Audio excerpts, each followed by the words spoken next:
Nathan, how are you doing? Great. How are you doing, John? Thank you so much for staying up late. What time is it there? 7:25. Okay, not too bad, but past the workday. Reintroduce yourself. It is your second time on the show, but reintroduce yourself and give us the news. Yeah, I'm Nathan. I started a venture capital firm called Airstreet Capital in 2019 to invest in AI-first companies. And Wait, what year were you investing in AI? Well, so I started the firm in 2019, but started investing in AI in 2013, which was probably around the time that like deep learning was still definitely cooking only in the lab, and most people didn't really care too much outside of it. Yeah, what were the median deal like? What was the median deal like in 2013? Was that like recommender systems? Like, we're going to bring Netflix recommendations to everyone, like that type of thing? Yeah, well, it was e-commerce recommendation systems, ad tech. Yeah. Big data was the buzzword back then. Sure. A little bit in finance, like insurance underwriting, like loan prediction, credit.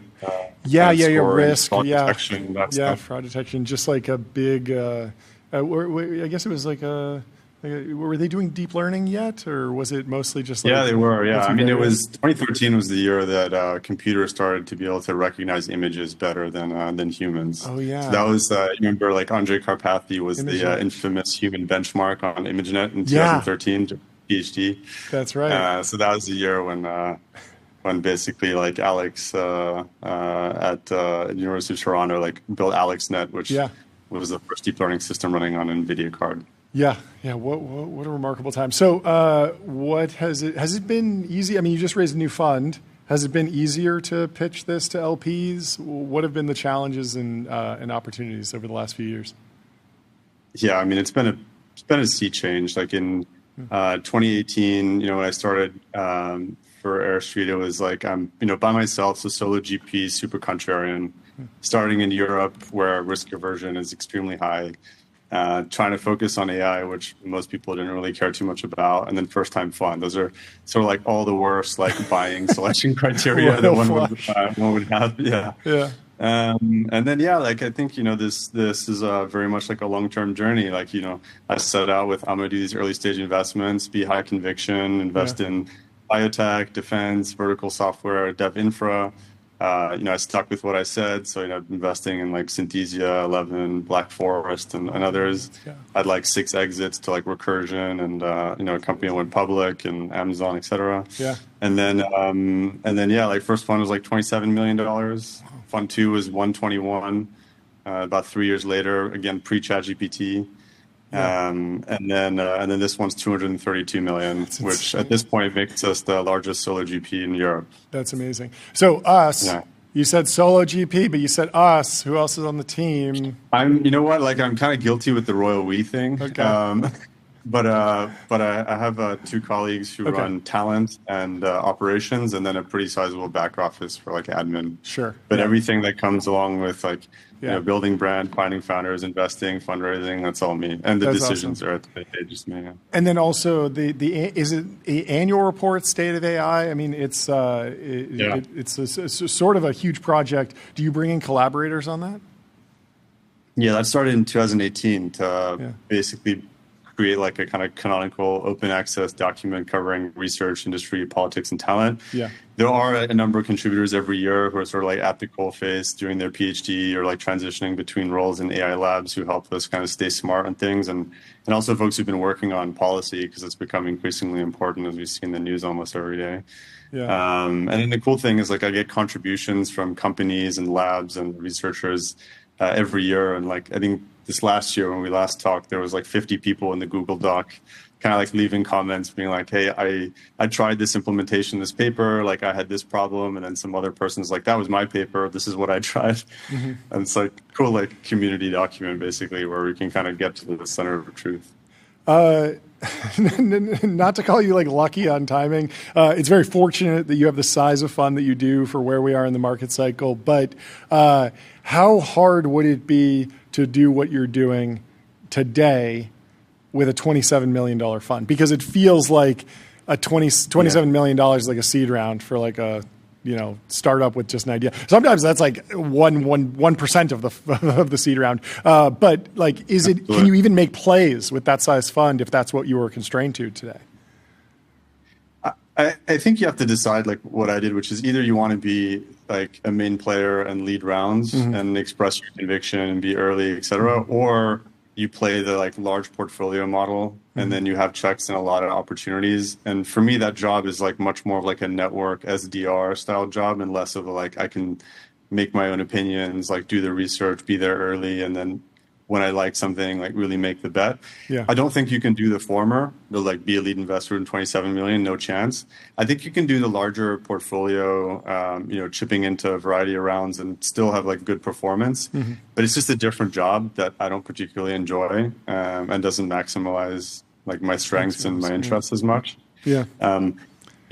So I think at the end of the day, like you got to pick what flavor is good for you and then try as best as you can to bring the best product to the market given your circumstances. And I was fortunate with Fund 3 to be able to really come with like a blank slate with, long-term partners and say, like, this is what I think is going to be the most convincing model, right up to $15 million in first checks and do a couple of growth stage rounds up to 25 million. Wow. But still, high conviction, 20 companies. And of course, like I'm, mostly based in Europe, but still invest in the U.S. and spend decent time there as well. Yeah, I mean, I know you're in Europe, but you're not, an exclusive European investor by any means. But I am interested in the thought exercise of like, where is the AI opportunity internationally?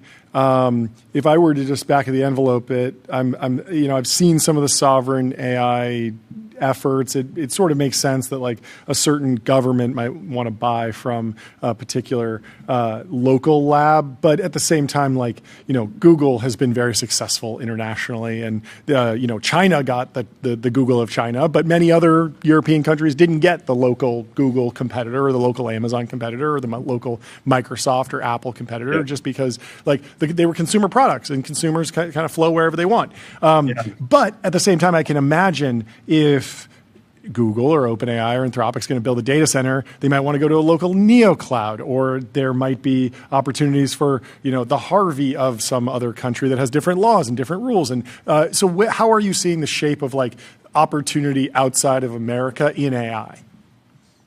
I think you covered it really well, and I would generally agree with you on this. Europe doesn't need its own Google per se, and in fact, historically, like the government has tried. There was Quero and one or two other initiatives that had hundreds of millions of dollars pumped into them so that they could like capture European culture better than Google could. And I think that's a bit bizarre when you're talking about a learning machine.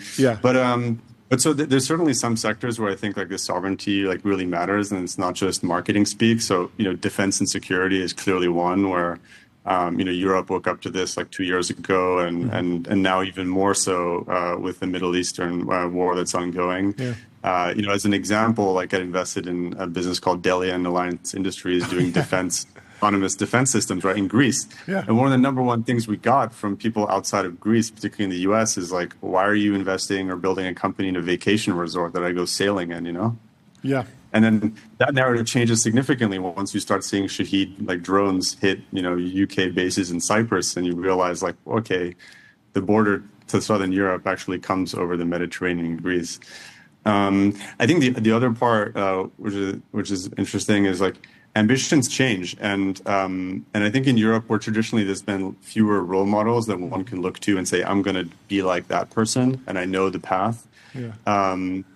Some companies grow, and for example, I think Ligora originally started as Leia, started in Sweden, right? And it was the idea of, hey, we should do this locally in Sweden, and now like clearly that company's ambitions are like, now we can go head to head with Harvey. It does feel like in Europe, like the entrepreneurs that break out, they're not saying I'm building X for Europe. It's like I'm building 11 labs. I'm going to go everywhere. I'm building Spotify, and I'm going to go everywhere. And yes, I happen to be from some other country, and I'm going to have a headquarters there. But get ready, New York, because we're going to have a headquarters there, and we're going to have an engineering hub in SF, and like we're just going to be an international company and have our roots there. And that's the right path. Yeah, so this is why I think if you're going to invest in Europe, it's really important to have this foothold and knowledge of the U.S. market so that you can apply the same quality distribution that you see in the U.S. over in Europe. And either there are people who start from day one being that ambitious, or there's others that grow and kind of yeah, just like fuel their batteries with ambition as they see and like experience it. Like when you get success, you want more of it. And so that's like the kind of recursive cycle that the continent's going through.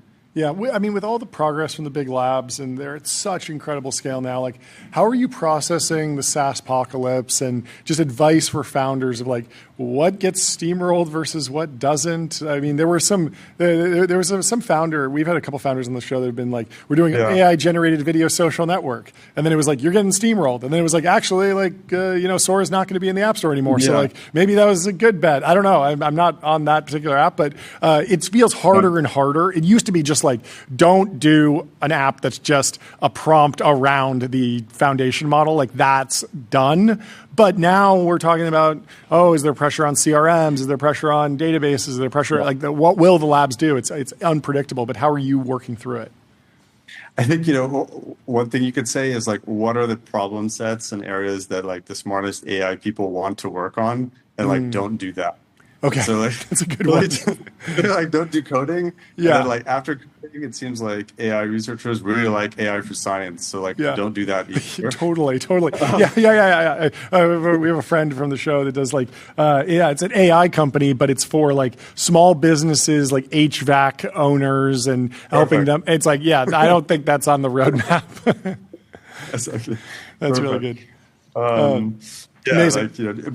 Like, jokes aside, I think it comes down to like this tacit knowledge and like where you can capture how people do a task and taste. Like I see this a bit with our job. Like, I'm Claude maxing as well and like Codex maxing. It's amazing how you can imbue it with your taste. And you're like, at some point you realize, okay, we built like a learning machine that basically is like a sieve. You can pour as much as you want into it and it'll still like learn stuff. Or before it was only one task at a time and like forget accumulating multiple tasks. So at this point, if you're really AGI pilled, like you have a call, you pipe the feedback in, you ask like, hey, how did I do? And you get suggestions, you do that on the next one, you pipe it back in, and then you're like, make a skill file. And then next time, like, here's the new opportunity. And I'm like, dude, if you're not doing that, it's like game over. Yeah. And so I really do think, especially for our job, like there was a point at which you're like, solo GP with like $200 or $300 million with a bunch of AIs. And so like, I'll call you in 10 years and see if it works. I'm excited. Well, I want to hit the gong for the new fundraise. Congratulations. Thank you for coming on the show. Have a fantastic rest of your day, and I will talk to you soon. Have a good one. Goodbye.